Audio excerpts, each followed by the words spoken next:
Orang Jawa, orang Mojopahit tidak punya ide untuk bikin meriam. Karena bagi mereka perang itu deg-degan. Gitu loh Pak. Mulai Portugis datang jadi perampok di laut-laut Melaka sampai laut Jawa, mereka kan bekalnya meriam, peluru jarak jauh. Maka kapal Mojopahit yang semula berfungsi ekonomi dan kapal Mojopahit itu gak lonjong ini, tapi rotok kandel ini. Karena isinya rempah-rempah, beras dan lain sebagainya untuk diekspor. Ini dengan mudah dirampok karena memang tidak siap secara militer wong di urusan ekonomi kok. Akhirnya karena dirampok terus sama Portugis, akhirnya Mojopahit dan Demak setelah itu bikin kapal sing tipis-tipis. Yang isinya satu barang-barang ekspor, nomor dua prajurit-prajurit. Itu pun mereka tetap bawanya paling pol pedang. Itu loh teman sekalian. Ternyata kaget, ternyata Portugis tetap menang karena dia dari jauh nggak perlu ketemu. Dor mate, gitu loh. Bagi orang Jawa itu tidak kesatria, bagi orang Bali itu tidak kesatria, bagi orang Sunda itu tidak kesatria. Ya tapi kalau kita jadi kesatria gini diserbu terus dari jauh kita kalah. Sejak itulah kita tidak lagi membangun etos kesatria. Wis saiki iki pokoke wanine ya bandem. Kan begitu? Wanine bandem, setelah itu tidak ketemu, menghindar. Nah sejak dunia menjadi modern, ada media massa, ada media sosial, maka manusia makin tidak punya karakter, makin tidak punya kejantanan, makin tidak punya sportivitas. Kira-kira ngono ya. Sekarang saya kembalikan ke pedang. Tadi apa? Cangkul, pedang, keris. Penting mana di dalam nilai entah apa, nilai apa dalam dirimu? Yang paling utama itu keris, apa pedang, apa cangkul? Ini enggak apa-apa, monggo. Cangkul. Oke. Gini, sekarang lihat contoh-contoh dalam sejarah. Kalau cangkul digeletakkan di pinggir tembok boleh enggak? Nggak masalah ya. Tapi kalau keris dilempar set gini ke kebun boleh enggak? Kenapa kok enggak boleh? Pusaka. Nilainya berbeda antara keris dengan cangkul. Nah jadi sebenarnya yang terpenting dalam dirimu itu pedang apa keris? Apa yang penting? Sekarang aku tanya, disertasimu itu cangkul, apa pedang, apa keris? Ayo, jelas ya? Jelas ya? Ayo, udah, tinggal satu ini kok. Kalau ini Anda beres, sudah tidak perlu acara terus, tidak apa-apa, pulang udah, beres. Nah sekali lagi, kamu kuliah itu untuk mencari pedang, apa mencari cangkul, apa untuk mencari keris? Tak kasih tahu ya, belajar sejarah. Semua orang yang punya cangkul belum tentu punya pedang. Jadi petani belum tentu bisa perang. Tapi orang yang punya pedang biasanya pasti punya cangkul karena gak kok uang bendino gelut terus gak. Gitu? Jadi semua orang yang punya pedang pasti punya cangkul juga. Tapi orang yang punya cangkul belum tentu punya pedang. Apalagi keris. Nah tapi kalau orang punya keris, itu pasti dia punya, bahkan punya anak buah yang pedangnya banyak, dan punya masyarakat yang cangkulnya banyak. Nah sekarang saya tanya, Anda kuliah S2, S3 ini mau cari cangkul, apa cari pedang, apa cari keris? Kalau Anda cari cangkul, gak boleh pedang. Gue nek sing menang Capres A, kon gak melok mesti menang UGM. Ya toh? Nanti kalau terus di tengah jalan jatuh, gantian ITB. Kan gitu. Kan presiden tidak harus 5 tahun. boleh 8 bulan, boleh 13 bulan, boleh 2 tahun, kan boleh, terserah-serah saja, kan gitu. Jadi sekali lagi, kalau Anda menemukan itu dan mulai malam hari ini jelas, ideologi Anda, akidah Anda, kemauan Anda, maka untuk tidak rajin bikin disertasi dan kuliah S2, S3 itu kan sok goblok nggak goblok. Lo yang jelas dapat keras kok keset. Lo kalau Anda cuma mau cari cangkir bikin disertasi niru-niru aja, bisa untuk ngelamar di perusahaan, tapi kan nggak punya keris, nggak punya martabat, nggak punya harga diri, nggak bisa bangga, ya toh? Kalau skripsi Anda apa? Disertasi, Pak ya? Kalau tesis Anda tidak benar-benar punya Anda, kon melaku kira-kira ya apa? Gini, gak iso kon, izin nang awakmu dhewe lah ngono. Karena Anda tidak punya keris. Keris adalah sesuatu yang lahirnya tidak dari logam, lahirnya dari kesungguhan batin yang membikinnya dan yang memesannya. Gitu loh, Dek. Jadi misalnya Kiai Sangkelat, ada keris Kiai Sangkelat, sorry ya gandeng ya. Kiai gandeng ya lagi krungu saiki. Kiai Sangkelat itu milik Prabu Brawijaya kelima. Prabu Brawijaya kelima yang bikinin keris Kiai Sangkelat namanya Empu Supo. Empu Supo yang bikin dengan torikot mutih segala macam. Karena spiritual tadi kan Mas. Akhirnya punya Kiai Sangkelat itu di Mojopahit, kemudian ditransfer ke Demak sampai ke Mataram. Dan itu keris bukan kerisnya sakti, nggak ada keris sakti. Yang ada adalah keris itu menandai tingkat perjuangan yang bikin, ngerti nggak? Jadi jangan percaya keris sakti, tongkat nggak sakti. Yang sakti perintah Allah. Yang sakti adalah bahwa dia dipilih Allah untuk belah segoro, gitu loh. Nah gitu. Tapi Nabi Musa kalau mau belah lagi besok sorenya ya tidak terbelah. Ngelik ya kan? Nabi Musa kalau disebut sakti bukan pada dia membelah lautan, tapi bahwa dia dipilih Allah untuk pegang tongkat dan disuruh Tuhan membelah laut. Dan laut itu tidak terbelah juga kalau Allah tidak perintah kepada laut. Wahai laut, terbelahlah ketika tongkat Musa menyentuhmu. Dan laut taatnya sama Allah, tidak sama Nabi Musa. Makanya setelah kalau terbelah terus besoknya ngiseng, wah wis suwe gak ngikan segoro rek. Iseng-iseng terus sore-sore karo ngerokok.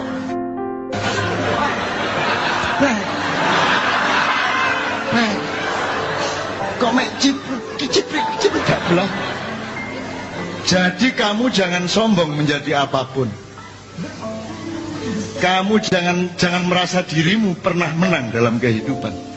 Dan kamu jangan kecil hati hanya karena kamu disebut kalah dalam kehidupan. Menang dan kalah tidak begitu hakikatnya.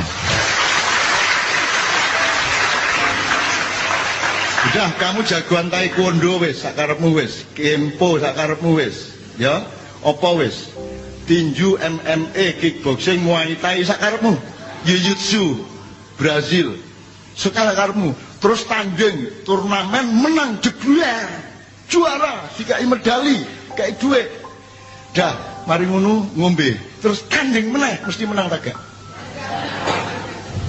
Belum tentu. Jadi bener takon juara. Nggih pas nika wau kula pas juara, pas nika wau tok. Yo tau enggak?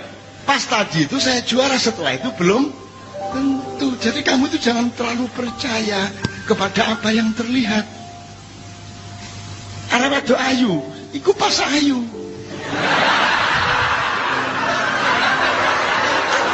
Tak kandhani, ya. Begitu dia berlaku tidak senonoh, maka hilang ayunya bagi orang-orang yang mengagumi keayuanmu, betul nggak? Kok sentak dutengkon itu ya apa karepe iki? Itu ya teman sekalian ya.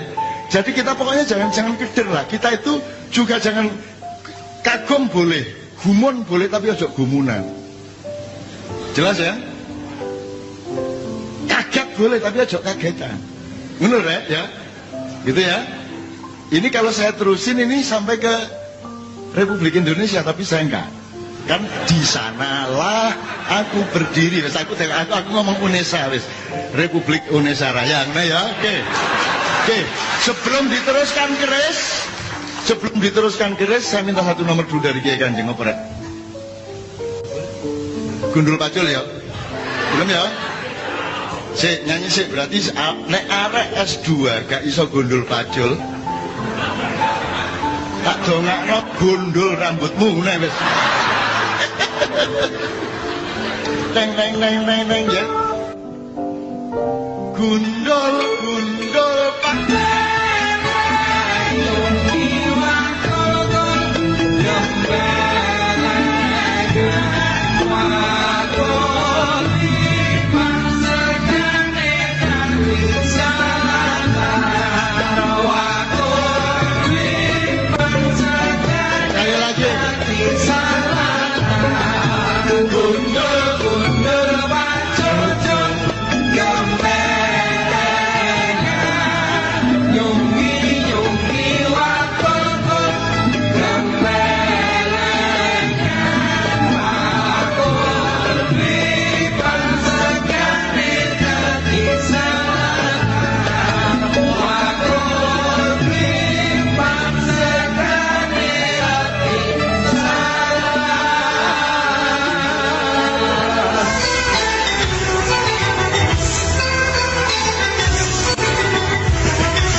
Dan batu bata dituntut oleh Allah untuk supaya manusia bikin rumah.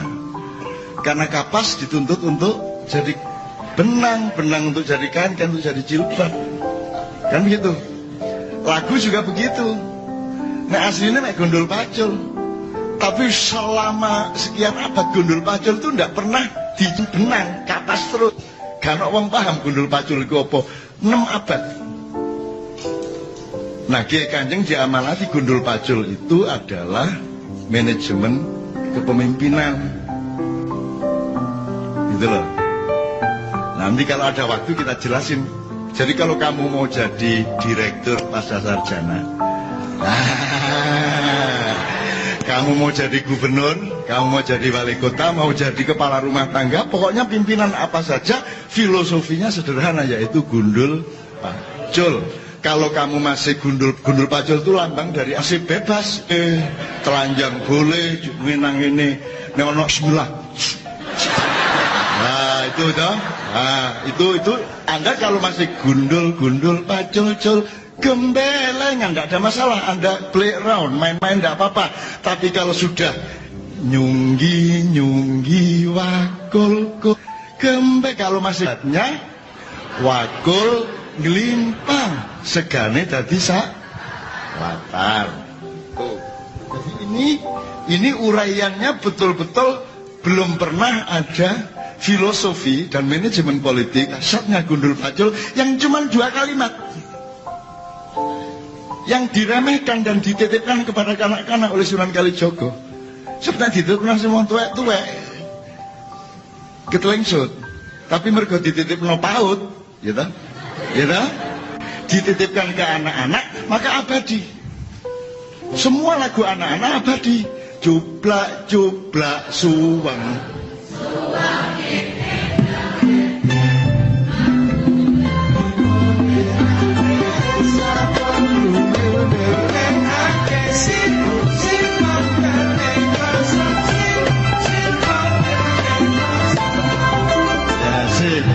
Apal kabeh lho Pak. Karena itu dititipin ke anak kecil. Jadi ibu-ibu kalau mau abadi punya apa-apa titipin ke anak. Jadikan budaya anak, jadikan tradisi anak. Dia akan hidup kapan saja.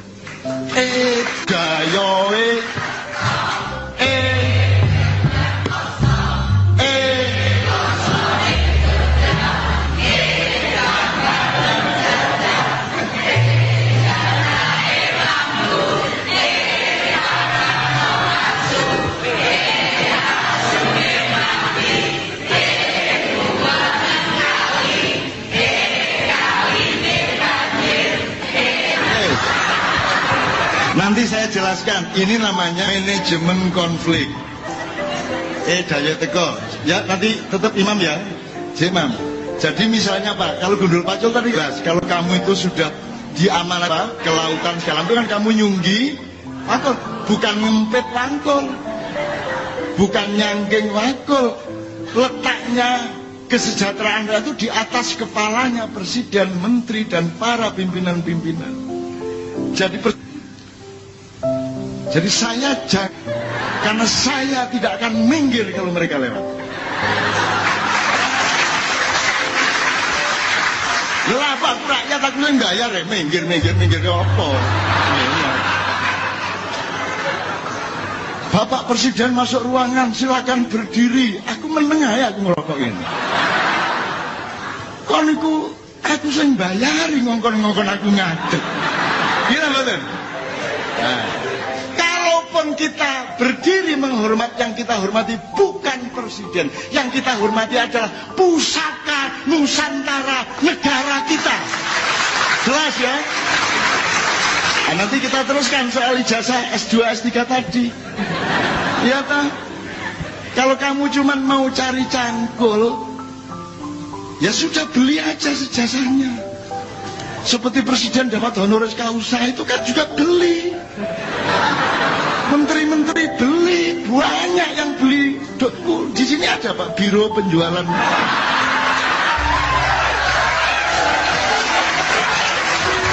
Saya tidak akan dapat gelar itu.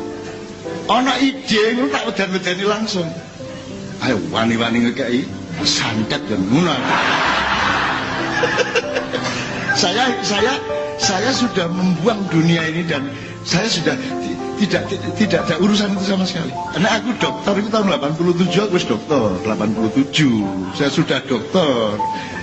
Itu pun telat, seharusnya 84.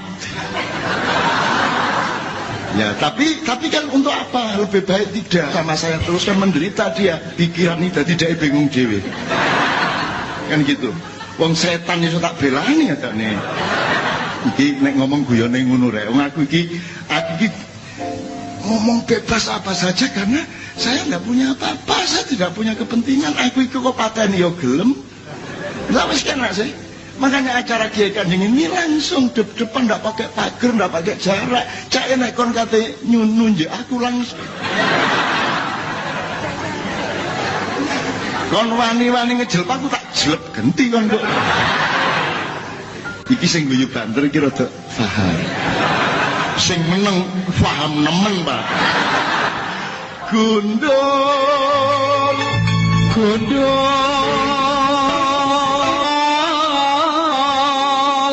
gembelengan,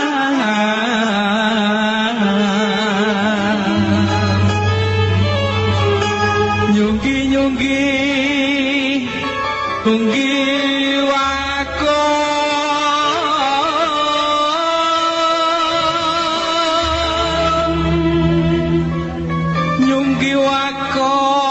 gembelengan.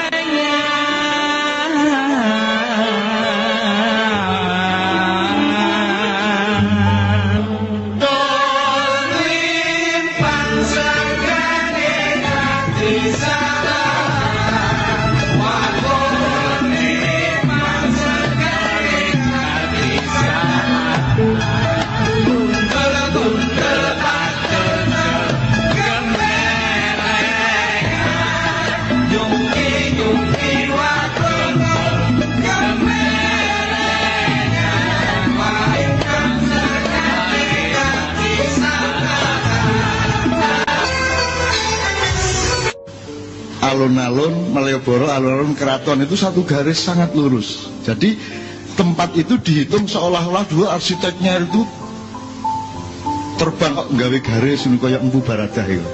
Arsitek sekarang kan melihatnya lokal, paling dilihat kiri kanannya gitu. Nah, kalau Anda sudah ke Malioboro, sudah pernah? Sudah. Malioboro artinya apa? Ada yang tahu? Siapa yang tahu? Nyun sewu Bu. Ada yang tahu artinya Malioboro itu bahasa Jawa apa bukan? Kok aneh, apa artinya? Ya? Terus tahu gerungu aku kan ngomongnya, berarti terus tahu gerungu.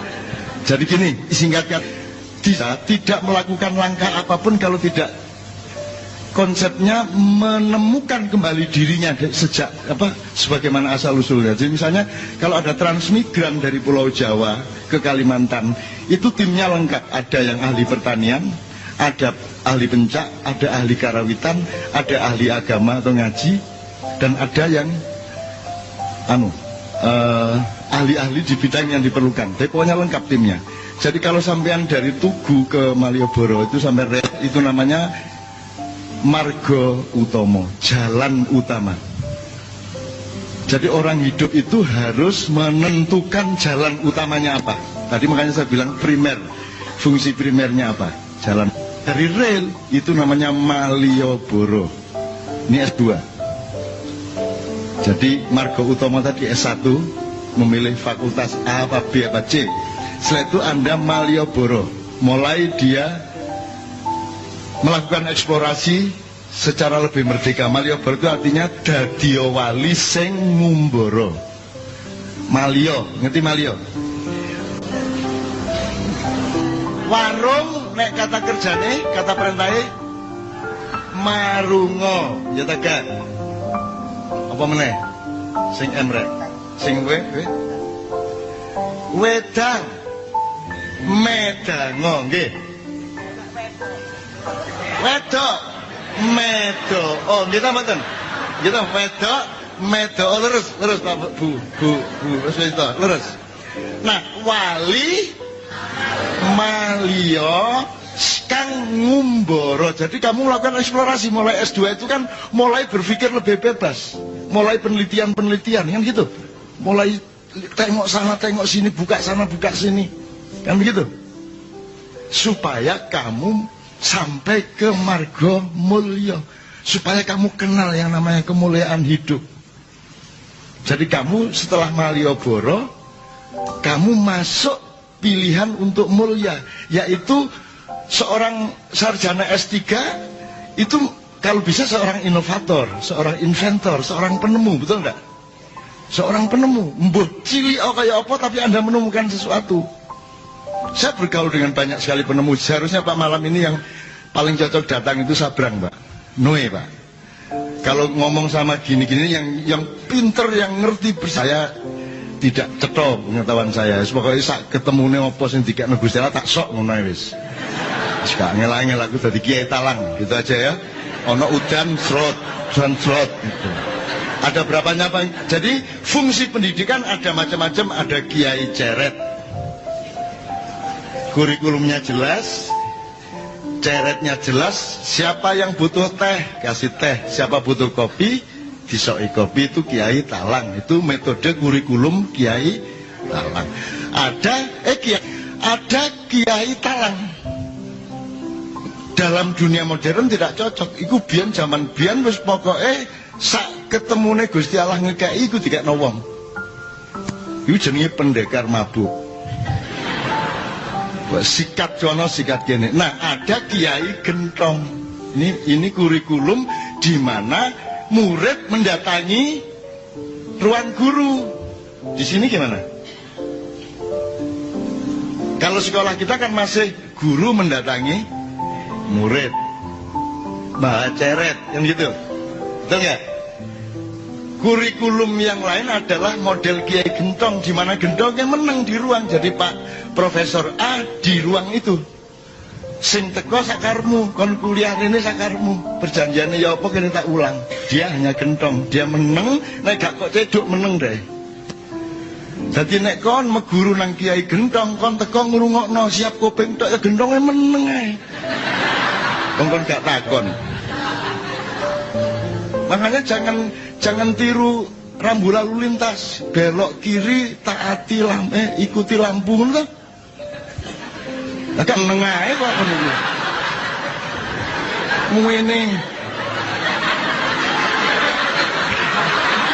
Lampune gak mlaku-mlaku. Ikuti lampu. Ya apa?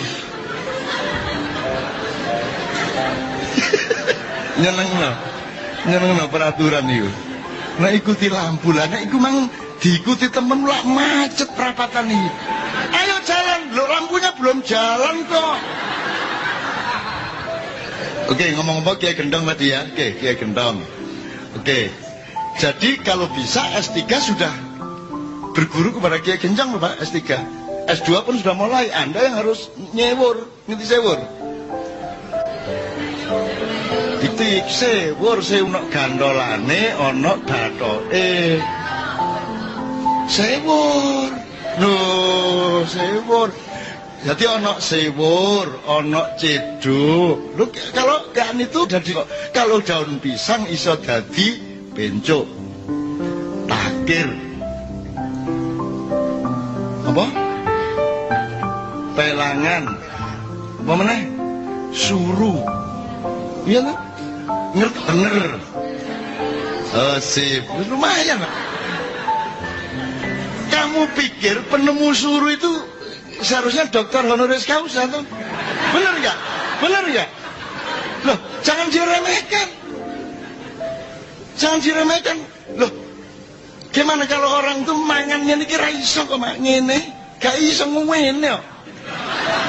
Gitu, Pak. Terus ditolong oleh suruh. Kan orang nggak bayangin, mesti kan bayanginnya sing ke atas-atas untuk sendok. Ini nggak suruh, dikosep, dijepit. Tidak terlalu kuat tapi oke. Itu dokter honoris causa.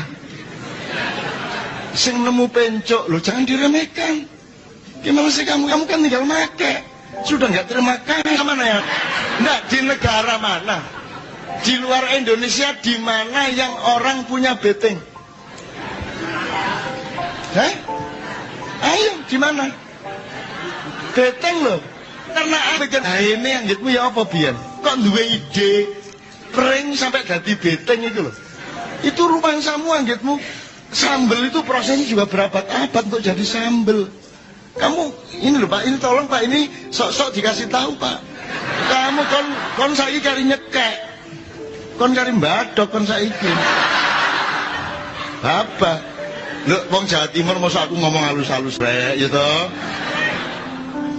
Sudah, kalau sekarang Anda hidup di hutan, terus Anda ketemu lombok, terus Anda makan toh? Terus gimana reaksimu? Pasti kaanggap ini bahaya dan kamu buang. Terus kamu cerita kepada semua orang bahwa ini bahaya, jangan disentuh, betul enggak? Dan itu bisa 10 tahun, 20 tahun, 30 tahun, 40 tahun. Enggak tahu suatu hari kok bumbu, bukan itu. Kamu enggak, kan saya cari SMS, tapi kamu tidak kagum sama proses penemuan frekuensi SMS. Nah ini Pak, kalau Anda S2, S3, Anda harus tahu prosesnya supaya Anda kagum. Kon nggak kagum apa-apa. Yang ini saking murah Gusti Allah. Jadi dadi awakmu kok mengagumkan sih. Bapak ibumu ya gak iso gawe. Ya mek dilu enak pun, wes terus dadi. Terus bapak ibu tidak kagum. Emang bisa bapak ibumu bikin kamu? Bisa enggak bapakmu bikin? Enggak bisa kan? Enggak bisa kan? Ya isone wis pokoke lebokno ngono rek. Wis ngono ta? Wis kok aku sing gawe kan gitu kan? Jadilah engkau. Engkau pun begitu lahir tidak diajari ibumu, tidak diajari bapakmu, engkau begitu lahir langsung menangis. Siapa yang mengajarimu menangis? Pencolotan, situ bondo kate lahir gurui. Ternate diwuh ruwono rene ngono ya. Ya staf-stafnya Allah. PR3-nya Allah. Ini untuk menjadi penemu, untuk bikin tesis. Kalau anda punya kenikmatan itu untuk apa? Terus mari ngono bayimu nyusu. Aku takon, bisakah seorang ibu ngurui bayi ini nyusu? Nah, nyusu adalah menggerakkan dua bibir